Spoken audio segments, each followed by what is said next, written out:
जितने भी ये जो ओबीसी है ना, ये एक्चुअली में अपने आप को शूद्र नहीं मानते। एक बड़ा कारण इनका ये भी है कि अगर हमने इन महापुरुषों को माना तो हम तो छोटी कास्ट में गिने जाएंगे, या तो हम कुछ शूद्र मूल्यों को जब तक हमारे समाज के बच्चे नहीं जानेंगे, जब तक इस देश के बच्चे नहीं जानेंगे, तो तब तक ये जो आज लड़कियों पे कमेंट हो रहे हैं या उनका रेप हो रहा है या चोरी डकैती इस तरह की जो चीजें हो रही हैं वो होंगी ही नहीं। इतिहास के बारे में ये नहीं पता चल जाए कि एक ओबीसी समाज की महिला ने पूरे देश की महिलाओं के लिए आंदोलन कर दिया और उनको शिक्षित बना दिया।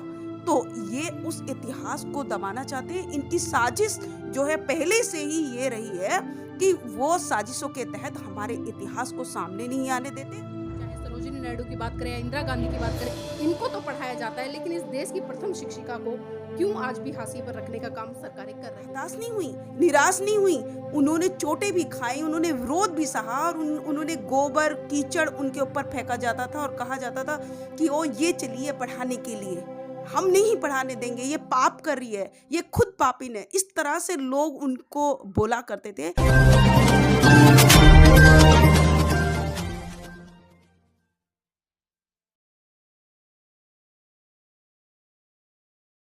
जय भीम, नमो बुद्धाय। आप देख रहे हैं एनबी न्यूज 24/7 नीलम बोध के साथ। साथियों, आज 3 जनवरी है। अगर 3 जनवरी को लेकर महिलाओं के ही संदर्भ में बात ना की जाए तो अपने आप में बेईमानी होगी। मैं आपको अवगत कराना चाहूंगी कि 3 जनवरी सन 1831 को इस धरती पर एक ऐसी महानायिका का जन्म हुआ जिस महानायिका ने अपनी बुद्धि के आधार पर, अपनी शिक्षा के आधार पर इस देश में बहुत बड़ी क्रांति की। आज इसी विषय पर चर्चा करने के लिए मेरे साथ में शकुन बोध जी हैं, जो कि किसी भी परिचय की मोहताज नहीं है। लगातार आप उनको सोशल मीडिया से लेकर धरातल पर काम करते हुए देखते हैं, किस तरह से वो भीम ज्ञान चर्चा का एक विशेष हिस्सा है। और इसी के साथ साथ में प्रबुद्ध समाज सेवा जो संगठन है उसमें महिलाओं को जागरूक करने के लिए बहुत बड़े स्तर पर काम करती है। तो आइए एक मुलाकात कराती हूँ पहले मैं शकुन बोध जी से। शकुन बोध जी, बहुत बहुत स्वागत आपका एनबी न्यूज में। बहुत बहुत साधुवाद सभी को, नमो बुद्धाय, जय भीम। शकुन बोध जी, आज का क्या महत्व है खासकर इस देश की महिलाओं के लिए? आज का दिन तो बहुत खास है क्योंकि आज के दिन माता सावित्री बाई फुले जी का जन्म हुआ 3 जनवरी 1831 में, जैसा कि आपने भी बोला।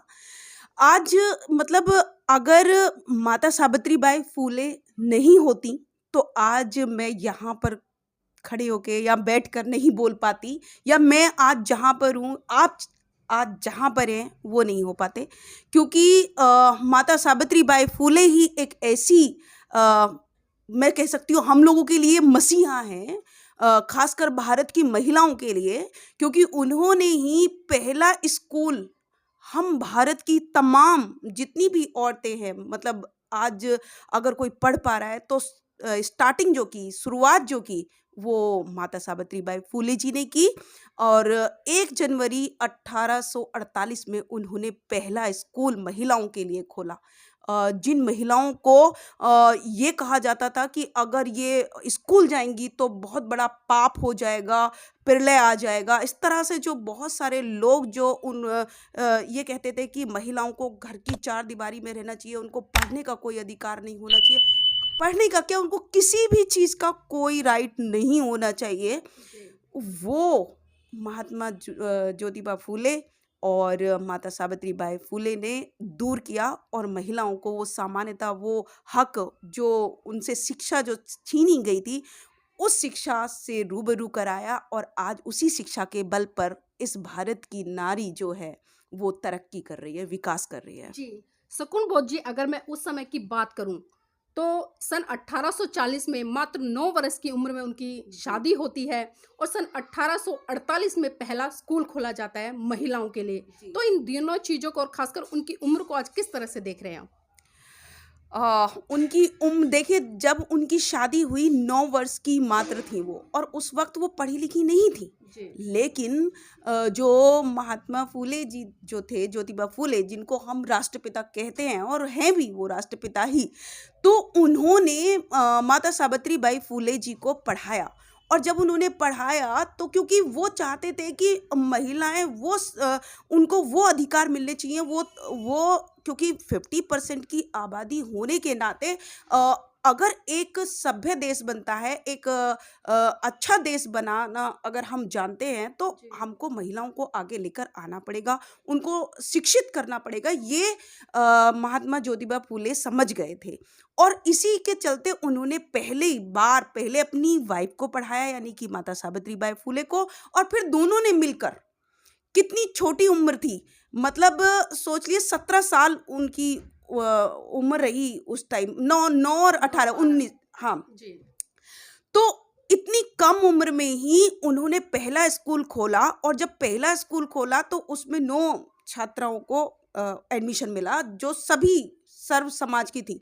लेकिन एक मैं आपको उस घटना के बारे में बताऊंगी कि ये आज जितना आसान है ना बोलना, कि उन्होंने 1 जनवरी 1848 में उन्होंने स्कूल खोला, जितना इजी है उतना ही उस टाइम पे कठिन था, क्योंकि हर कोई उनका इतना कड़ा विरोध हुआ कि जब वो जाया करती थी, जब स्कूल में पढ़ाने जाया करती थी, तो ये सब लोग जानते हैं हम कि उनके ऊपर कैसे पत्थर फेंके जाते थे, कैसे गोबर कीचड़ फेंका जाता था, और वो एक साड़ी एक्स्ट्रा, वो हताश नहीं हुई, निराश नहीं हुई, उन्होंने चोटें भी खाई, उन्होंने विरोध भी सहा, और उन्होंने गोबर कीचड़ उनके ऊपर फेंका जाता था और कहा जाता था कि ओ ये चलिए पढ़ाने के लिए, हम नहीं पढ़ाने देंगे, ये पाप कर रही है, ये खुद पापिन है, इस तरह से लोग उनको बोला करते थे।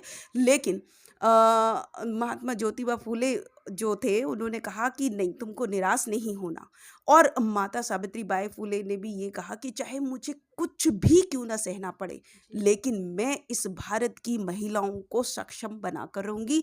और भले ही उनको स्कूल में जाकर, जब उनके सारे कपड़े गोबर कीचड़ में हो जाया करते थे, कई बार उनको चोटें भी आई, पत्थर भी लोग मारा करते थे, लेकिन फिर भी वो वहाँ स्कूल में जाकर दूसरी साड़ी पहनकर बच्चों को पढ़ाती थी। जी, जिस तरह से हम देखते हैं कि उस समय का दौर रहा और जिस तरह से पाखंडवाद और रूढ़िवाद, बहुत सारी परंपराएं थी, और जी। खासकर जो धर्म के ठेकेदार थे, जिनको कि हम ब्राह्मणवादी अवस्था के लोग कहते हैं, वो लोग लगातार इन महिलाओं का ही नहीं, बल्कि जिस तरह से समाज की बहन बेटियां थी, उनका भी विरोध करते नजर आते थे, और खासकर शिक्षा के आधार पर या बाल विवाह या अन्य बहुत सारी कृतियां उस समय फैली हुई थी। लेकिन इनके खिलाफ जाकर माता सावित्री बाई फूले और राष्ट्रपिता ज्योतिबा फूले ने बड़े बड़े आंदोलन किए, और उन्होंने सत्य शोधक समाज की भी स्थापना की, तो उसके मार्फत भी उन्होंने बहुत बड़े स्तर पर आंदोलन किया। तो सकून बोध जी, आज क्या बात है कि आज हम देखते हैं कि जो स्कूल का साहित्य हो या कॉलेज का साहित्य हो, जिस तरह से सरकार सिलेबस में लगाती है, हम चाहे सरोजिनी नायडू की बात करें या इंदिरा गांधी की बात करें, इनको तो पढ़ाया जाता है, लेकिन इस देश की प्रथम शिक्षिका को क्यों आज भी हाशिए पर रखने का काम सरकारें कर रही हैं? देखिए, पहले तो मैं ये बता दूं कि माता सावित्री बाई फूले जो थी, उन्होंने ना केवल लड़कियों को पढ़ाने के लिए वर्क किया, बल्कि उन्होंने एक जो विधवा विवाह था, विधवा विवाह के लिए उन्होंने आंदोलन किए, और अनाथ आश्रम, पहला अनाथ आश्रम भी उस टाइम पे खोला था, यानी कि जी। 1854 में उन्होंने पहला अनाथ आश्रम खोला, जिसमें जो महिलाएं, जो मतलब जिनकी कन्या भ्रूण हत्या जैसे आज भी है, लेकिन उस टाइम पे भी कन्या भ्रूण की जो भी मतलब कन्याओं को उनके अनाथ आश्रम में छोड़ के जाए, या विधवाओं के लिए उन्होंने आश्रम खोला। उसके बाद में जो बहुत सारी क्रूतियां थी, जो उस टाइम पे कहते सती प्रथा के लिए उन्होंने काम किया, जी। समानता के लिए उन्होंने काम किया, विधवाओं के लिए उन्होंने काम किया, अनाथ बच्चों के लिए उन्होंने काम किया, बहुत सारे। और सत्य शोधक समाज की जो उन्होंने स्थापना की, वो 1873 में की थी, और उसके तहत उन्होंने जितने भी मतलब अछूत जो लोग उस टाइम पे शूद्र जो कहे जाते थे, उनके उत्थान के लिए काम किया, और इन मनुवादी व्यवस्था जो भेदभाव से उस टाइम पे भरी हुई थी, उससे निजात दिलाने के लिए स्वाभिमान की लड़ाई उन्होंने लड़ी। अब अब कहते कि इतना सारा काम करने के बावजूद भी, और पहली शिक्षिका होने के बावजूद भी, आखिर इस देश ने उनको क्यों बुला दिया? तो इसके पीछे बहुत बड़ी साजिश है, ये मनुवादी लोगों की साजिश है। आज 5 सितंबर को वो टीचर्स डे मनाते हैं, और उसमें सर्वपल्ली राधाकृष्णन को कहते हैं, लेकिन ऐसी उसको सरस्वती को भी वो कहते हैं। अरे, मैं बस उन लोगों से ये पूछना चाहती हूँ कि जिन्होंने एक्चुअल में इस समाज के लिए, इस देश के लिए, इस देश की महिलाओं के लिए, या जो शिक्षा का काम किया, तो उसको शिक्षिका मानोगे या कैसे? क्योंकि मनुवादी सोच जो है ना, वो जितने भी महापुरुष हमारे रहे, उनको दबाने का काम ये लोग करते हैं कि कहीं किसी को इतिहास के बारे में ये नहीं पता चल जाए कि एक ओबीसी समाज की महिला ने पूरे देश की महिलाओं के लिए आंदोलन कर दिया और उनको शिक्षित बना दिया। तो ये उस इतिहास को दबाना चाहते हैं। इनकी साजिश जो है पहले से ही ये रही है कि वो साजिशों के तहत हमारे इतिहास को सामने नहीं आने देते और उनकी अल्टरनेट पे किसी दूसरे को वहाँ पर फिट कर देते हैं। ये इनकी चाल है, इनकी साजिश है।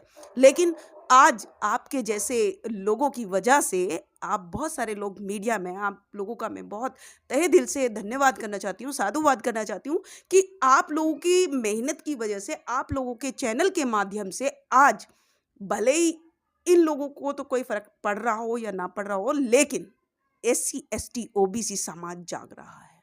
बहुत बहुत साधुवाद। सुकुन बहुत जी, मैं चर्चा करना चाहूँगी और यहाँ पर दर्शकों को भी बताना चाहूँगी कि जिस तरह से माता सावित्री बाई के इतिहास को दबाया गया है, जिस तरह से सरकारें लगातार आज भी हाशिए पर धकेलने का काम करती, लेकिन हमने देखा है कि 2017 में खासकर गूगल पर जिस तरह से एक तांता लगा था और गूगल ने खासकर विशेष माता सावित्री बाई फुले के जन्मदिन की बधाइयाँ दी थी, तो वास्तव में बहुत बड़ा, एक तरह से कहेंगे कि बहुत अचीवर वाला कार्यक्रम था और जिस तरह से गूगल की तरफ से बधाइयाँ दी गई। लेकिन आज भी हम देखते हैं कि जिस समाज से माता सावित्री बाई फुले आती थी, माली समाज से, जिसको कि आज हम ओबीसी समाज भी कहते हैं, लेकिन आज भी वो लोग माता सावित्री बाई फुले के इतिहास को नहीं पढ़ते, उनको जानते नहीं, उन पर चर्चाएं नहीं करते, कोई भी कार्यक्रम आयोजित नहीं करते हैं।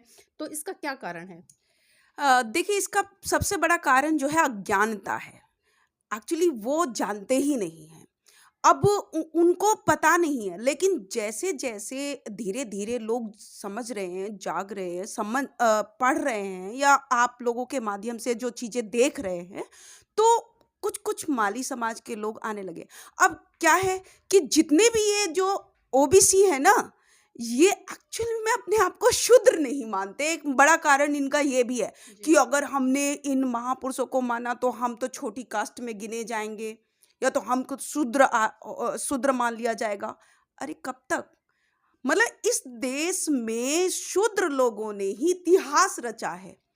उनकी बदौलत ही आज इस देश को जाना जाता है, पूरे वर्ल्ड में जाना जाता है। और फिर भी वो इस चीज़ से डरते हैं कि हमको, मतलब अगर हमने इनका जन्मदिन मना लिया या हम इनकी विचारधारा को फैलाएँगे तो हमको छोटी कास्ट में या शूद्र मान लिया जाएगा। वो क्योंकि वो अपने आप को शूद्र नहीं मानता। ओबीसी समाज का क्या है, वो अपने आप को शूद्र मानता ही नहीं और इसी चीज़ का फ़ायदा मनुवादी लोग उठा रहे हैं। सबसे ज़्यादा अगर किसी का शोषण हुआ, किसी को यूज़ किया जा रहा है या हिंदू धर्म को अगर कोई पाल रहा है, तो वो सिर्फ़ ओबीसी समाज है। जी। सकून जी, जाते-जाते एक आखिरी सवाल लेना चाहूँगी कि जिस तरह से आप मिशन मूवमेंट का काम कर रही हैं और ख़ासकर जो भीम मिशन चर्चा है, तो उसमें जाकर आप खाली बाबा साहब या उनसे जुड़े हुए विचार या उनसे हटकर भी विचारों को प्रचारित व प्रसारित करने का काम करती है, बहुजन समाज के जितने भी महान पुरुष इस देश में रहे हैं, उनको प्रचारित प्रसारित करने का काम करती हैं? देखिए, अ, अभी आपने जो सवाल किया बहुत अच्छा किया और मैं ये सवाल बताना चाहती थी क्योंकि जितने भी, चाहे वो महापुरुष कोई भी हो, ये जरूरी नहीं कि हम बाबा साहेब हैं, तथागत बुद्ध हैं, जी। और भी ज्योतिबा फूले हैं जिन्होंने इतिहास रचा है एक्चुअली। और जो जैसे वो है मदर टेरेसा है ना, भगत सिंह भी है। देश के लिए अगर बात की जाए तो हम जो भीम ज्ञान चर्चा करते हैं, भीम ज्ञान चर्चा का मतलब ये नहीं कि खाली हम बाबा साहेब की बातें वहाँ पर करते हैं। भीम का मतलब होता है जागरूकता, समानता, जी। बंधुत्व, भाईचारा। इनका मतलब ही ये होता है। तो इस चीज़ के ऊपर हमने ये रखा, लेकिन इसके तहत हम जितने भी महापुरुष रहे हों, चाहे वो आइंस्टीन भी साइंटिस्ट रहे हों, वो भी हैं, चाहे नेल्सन मंडेला जी हों, या इस तरह के जितने भी महापुरुष आए जिन्होंने इतिहास बदला, जिन्होंने इतिहास रचा, उसके बारे में लोगों को अवेयर करते हैं। खासकर अंधविश्वास, पाखंडवाद से महिलाओं को निकालने का काम करते हैं। दूसरा, स्कूलों में जो बच्चों के लिए मोटिवेशन जो प्रोग्राम रखे जाते हैं, उसमें ये कि बड़ों की रिस्पेक्ट कैसी की जाए, जो मॉरल वैल्यू है, जिनको इस देश ने मतलब भुला क्या दिया, सिलेबस से भी हटा दिया। पहले एक नैतिक शिक्षा की किताब हुआ करती थी, लेकिन आज वो सिलेबस में आपको मिलेगी नहीं, क्योंकि नैतिक मूल्यों को जब तक हमारे समाज के बच्चे नहीं जानेंगे, जब तक इस देश के बच्चे नहीं जानेंगे, तो तब तक ये जो आज लड़कियों पे कमेंट हो रहे हैं या उनका रेप हो रहा है या चोरी डकैती इस तरह की जो चीज़ें हो रही हैं वो होंगी ही नहीं, अगर उनको मॉरल वैल्यू उनको समझाई जाएगी। तो हम ये सारा जो काम है ये बच्चों को मतलब किस तरीके से नशे से दूर रहना चाहिए, किस तरीके से बड़ों का आदर करना चाहिए, कैसे हर बहन हर बेटी कैसे सुरक्षित रहेगी, उसकी सुरक्षा कैसे हमको करनी चाहिए, तो ये सारी चीज़ें हम लोग वहाँ पर समझाते हैं, बताते हैं। गांव-गांव में जाकर हम लोगों का यही काम है, आप तो जानते हो। और रही बात ये कि माता सावित्री बाई फुले मेरी आइडियल हैं और आज उन्हीं की बदौलत मैं जॉब कर पा रही हूँ, उन्हीं की बदौलत मैं यहाँ तक पहुँची और उसमें और हजारों मतलब राइट दिलाने वाले बाबा साहेब अम्बेडकर जी, डॉक्टर बाबा साहेब अम्बेडकर जी। बहुत बहुत धन्यवाद शकुन बौद्ध जी आज हमारे साथ जुड़ने के लिए। तो शकुन बौद्ध जी ने एक बहुत ही सार्थक चर्चा आज हमारे साथ में किया, खासकर माता सावित्रीबाई फुले के जन्मदिन को लेकर, क्योंकि किस तरह से उनका संघर्ष समर्पण बलिदान रहा इस देश की समस्त महिलाओं के लिए। और आज सीख लेनी चाहिए इस देश की महिलाओं को कि आज जितने भी आपके अधिकार है, जिस तरह से आप आज़ादी से खुली हवा में सांस ले पाती है, अपने आप को स्वतंत्र समझती है, अपने आप को आज पुरुषों के बराबर समझती है, तो ये दिन किसी और की नहीं बल्कि उन सक्षम महिलाओं की है जिनको परम पूज्य बाबा साहब भी अपना सामाजिक गुरु मानते थे। ज्योतिराव फूले हो या माता सावित्रीबाई फुले हो या महाकारुणिक तथागत बुद्ध हो या कबीर हो, तो ऐसे न जाने बहुत सारे महान पुरुष इस धरती पर जन्मे हैं। तो आज जरूरत है इस देश के लोगों को सच्चे इतिहास को पढ़ने की और उससे रूबरू होने की और उस इतिहास को पढ़कर जन जन तक प्रसारित करने की। जय भीम, नमो बुद्धाय शकुन जी। नमो बुद्धाय, जय भीम, सभी को बहुत बहुत साधुवाद। मेरा चैनल, आपका चैनल, समाज का चैनल, देश का चैनल एनबी न्यूज़ 24/7 को आप लाइक करें, सब्सक्राइब करें और ज़्यादा से ज़्यादा इसकी वीडियो को शेयर करें ताकि हर खबर को मैं आप तक आसानी से पहुंचा सकूं।